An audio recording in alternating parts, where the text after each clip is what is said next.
Assalamualaikum warahmatullahi wabarakatuh. Perkenalkan, nama saya Vinasti Alia Putri dengan NIM 878232668 dari Prodi PGSD Universitas Terbuka.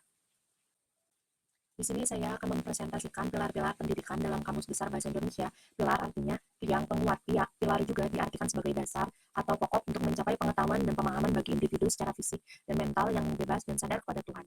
Jenis-jenis pilar pendidikan mengupayakan meningkatkan kualitas suatu bangsa. Tidak ada cara lain kecuali melalui peningkatan mutu pendidikan dari pemikiran itu. Perserikatan Bangsa-Bangsa atau disebut PBB melalui lembaga UNESCO menerangkan 5 pilar pendidikan baik untuk masa sekarang maupun masa depan.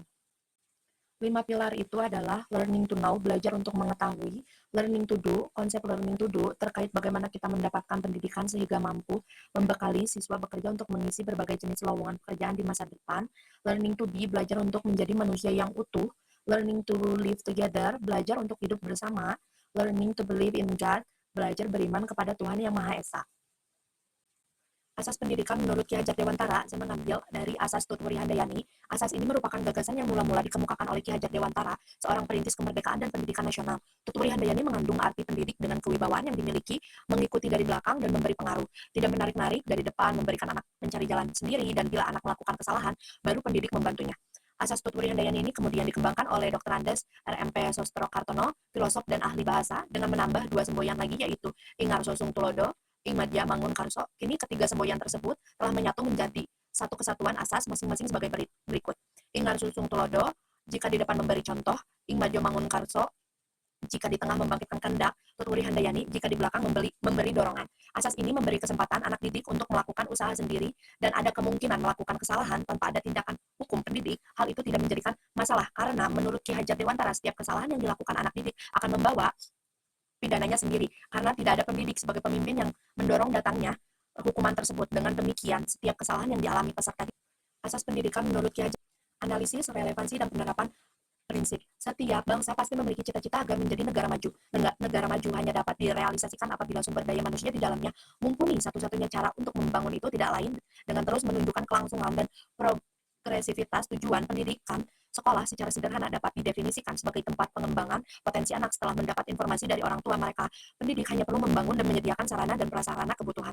Pengembangan potensi anak pada bidang dan wilayah yang lebih luas. Pendidikan profesional adalah pendidikan yang mampu menerapkan metode dan media pembelajaran variatif dan inovatif, menguasai materi terkini dan komprehensif, memiliki karakter yang baik sebagai teladan, dan memiliki jiwa sosial yang kuat untuk membangun kemitraan dengan peserta didik. Orang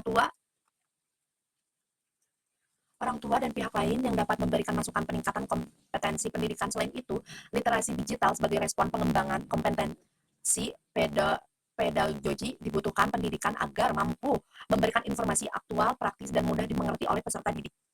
Secara sederhana, sekolah merupakan lembaga pendidikan kedua setelah lembaga pendidikan di rumah. Sekolah dikembangkan berdasarkan potensi anak yang sudah mampu dikemukakan dan dikembangkan oleh orang tua di rumah dan dikembangkan pada bidang dan wilayah yang lebih luas. Jika itu fungsi sekolah, maka semua program dan sarana dan prasarana harus didorong oleh pihak sekolah, pemerintah daerah, dan pemerintah pusat fokus pada pembiayaan itu. Solusi permasalahan pendidikan yaitu pertama, pemerataan pendidikan dengan keseimbangan dukungan yang diberikan pemerintah kepada daerah kota sampai ke daerah terpencil dengan lebih mengutamakan daerah terpencil. Kedua, menciptakan arah baru pembelajaran di Indonesia. Maksudnya seorang guru harusnya tidak hanya mengutamakan materi yang disampaikan kepada murid, namun guru juga harus memperhatikan perkembangan peserta didiknya. Guru harus dapat menyeimbangkan perkembangan intelektual dan psikologi peserta didik. Solusi selanjutnya yaitu memperbaiki kualitas dari tenaga pengajar yang ada.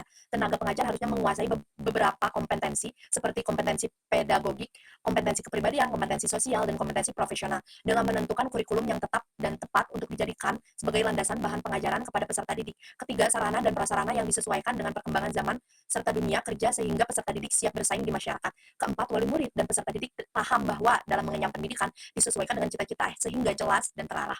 Kelima, rasio guru dan murid sebaiknya disesuaikan. Sekolah tidak diperkenankan menerima siswa banyak jika jumlah gurunya tidak sesuai rasio sehingga pembelajaran dapat berjalan secara efektif dan efisien. Keenam, pemerintahan memperhatikan lebih untuk kesejahteraan guru baik yang honor di sekolah negeri maupun di sekolah swasta sehingga guru lebih semangat dan fokus dalam mengajar kelas.